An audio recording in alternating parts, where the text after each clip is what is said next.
Hello दोस्तों, नमस्कार। आज फिर आपके अपने यूट्यूब चैनल में स्वागत है। तो दोस्तों, आज हम एचपी टीजीटी टैट के एग्ज़ाम के पॉइंट ऑफ व्यू से एसएसटी के कुछ क्वेश्चन लेके आए हैं जो आपके एग्ज़ाम के लिए काफ़ी इंपॉर्टेंट रहने वाले हैं। तो दोस्तों, वीडियो के अंत तक बने रहें और वीडियो आपको अच्छी लगे तो वीडियो को like, share, comment and channel पे नए हो तो चैनल को सब्सक्राइब कर दें ताकि आपको आगे भी नोटिफिकेशन आते रहें। तो चलिए दोस्तों, ज़्यादा समय न लेते हुए वीडियो को स्टार्ट करते हैं। तो दोस्तों, पहला क्वेश्चन है कि 150 क्वेश्चन है कि what is the full form of PAN, यानी कि पेन का पूर्ण रूप क्या है। तो इसका राइट आंसर ऑप्शन नंबर ए पोस्टल इंडेक्स नंबर, जिसे हिंदी में डाक सूचक संख्या कहा जाता है। इसका राइट आंसर हो जाएगा क्वेश्चन नंबर 151।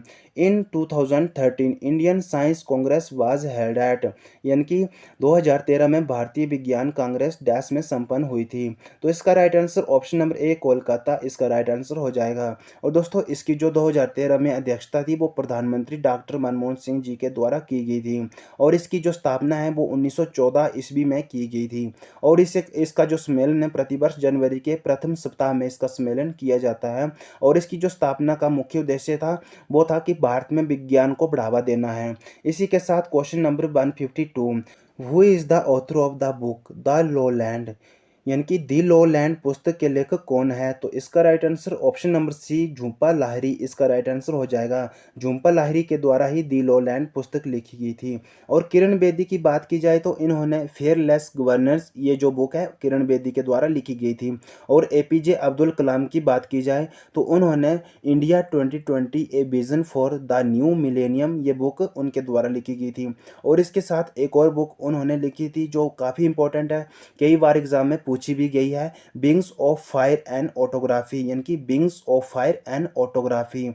ये बुक जो है वो भी एपीजे अब्दुल कलाम द्वारा लिखी गई थी। और जो एपीजे अब्दुल कलाम हैं इन्होंने 2002 से लेकर 2007 तक भारत के राष्ट्रपति रहे हैं। और इसी के साथ क्वेश्चन नंबर 153, संयुक्त राज्य अमेरिका के राष्ट्रपति बराक ओबामा किस पार्टी का प्रतिनिधित्व करते थे।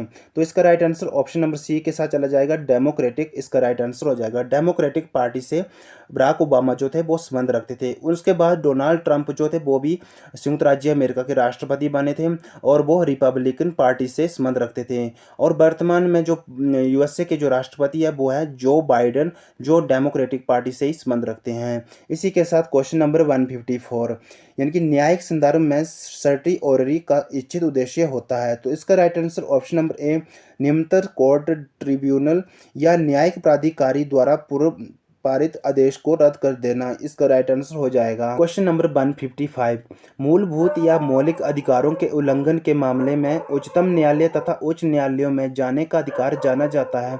तो इसका right answer option number C संवैधानिक उपचारों के अधिकार से, इसका राइट आंसर हो जाएगा।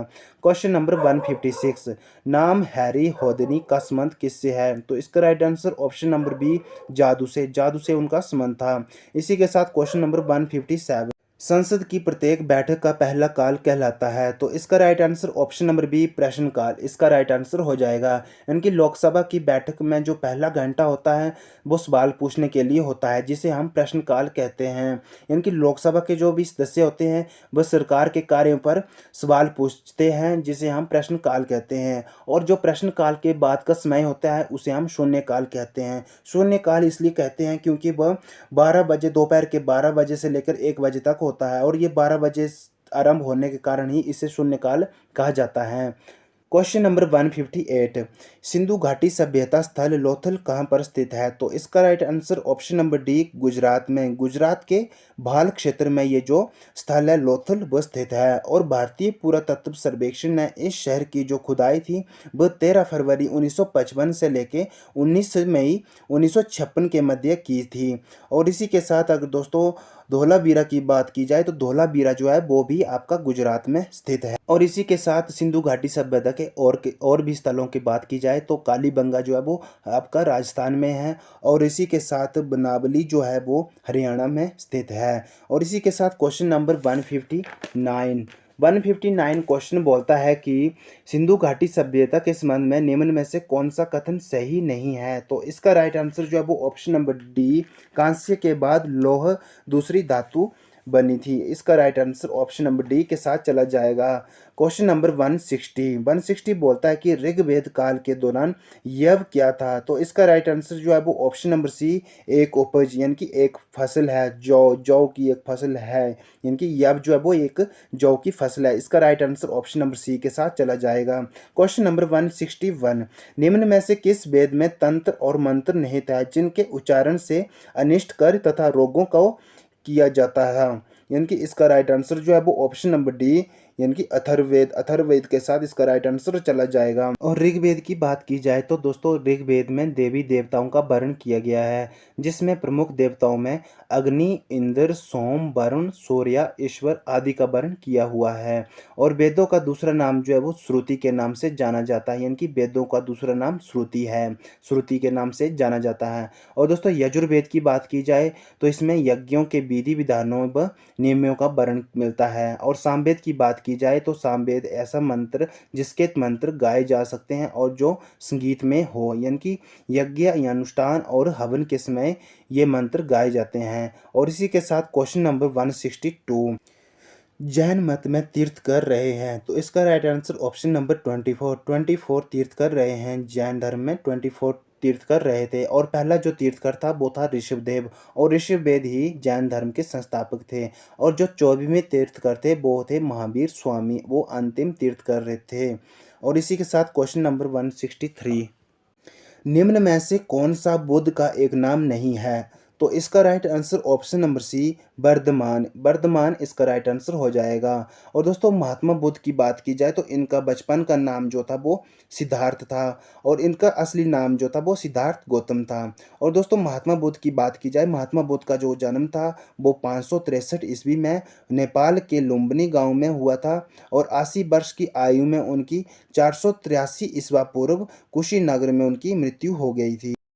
क्वेश्चन नंबर 164, बुद्ध की मृत्यु को जाना जाता है, तो इसका right answer option number D Mahaparinirvana इसका राइट आंसर हो जाएगा। यानी कि बुद्ध की मृत्यु को महापरिनिर्वाण से जाना जाता है। और दोस्तों महात्मा बुद्ध ने जब अपना प्रथम उपदेश दिया था तो उसे धर्म चक्र परिवर्तन कहा गया। और 29 वर्ष की आयु में जब उन्होंने सत्य की खोज के लिए गृह त्याग दिया तो उसे बौद्ध ग्रंथों में महाभिनिष्क्रमण कहा गया। और जब दुखों से मुक्त होने के लिए उन्होंने शब्द अपनाए तो उसे निर्वाण कहा गया, यानी कि दुखों से मुक्त होने के लिए निर्वाण कहा गया। क्वेश्चन नंबर 165, सिकंदर महान ने भारत में डैश ईसा पूर्व में आक्रमण किया था, तो इसका right answer option number C 326 ईसा पूर्व इसका राइट आंसर हो जाएगा। क्वेश्चन नंबर 166, मुद्रा राक्षस के लेखक कौन थे? तो इसका right answer option number C Vishakha Datta इसका राइट आंसर हो जाएगा। और दोस्तों मेगस्थनीज की बात की जाए तो इन्होंने इंडिका की रचना की थी। इंडिका किसकी रचना है? तो मेगस्थनीज की है। और चाणक्य के द्वारा अर्थशास्त्र की रचना की गई थी। और बाणभट्ट की बात की जाए तो बाणभट्ट के द्वारा हर्षचरित की रचना की गई थी। और इसी के साथ क्वेश्चन नंबर 167, सांची का स्तूप डैश के द्वारा निर्मित किया गया था, तो इसका right answer option number C Ashok इसका राइट आंसर हो जाएगा। अशोक के द्वारा ही सांची का स्तूप निर्मित किया गया था। और ये जो सांची का स्तूप है ये भारत के मध्य प्रदेश राज्य में स्थित है। और दोस्तों अगर चंद्रगुप्त मौर्य की बात की जाए तो ये मौर्य वंश के संस्थापक थे।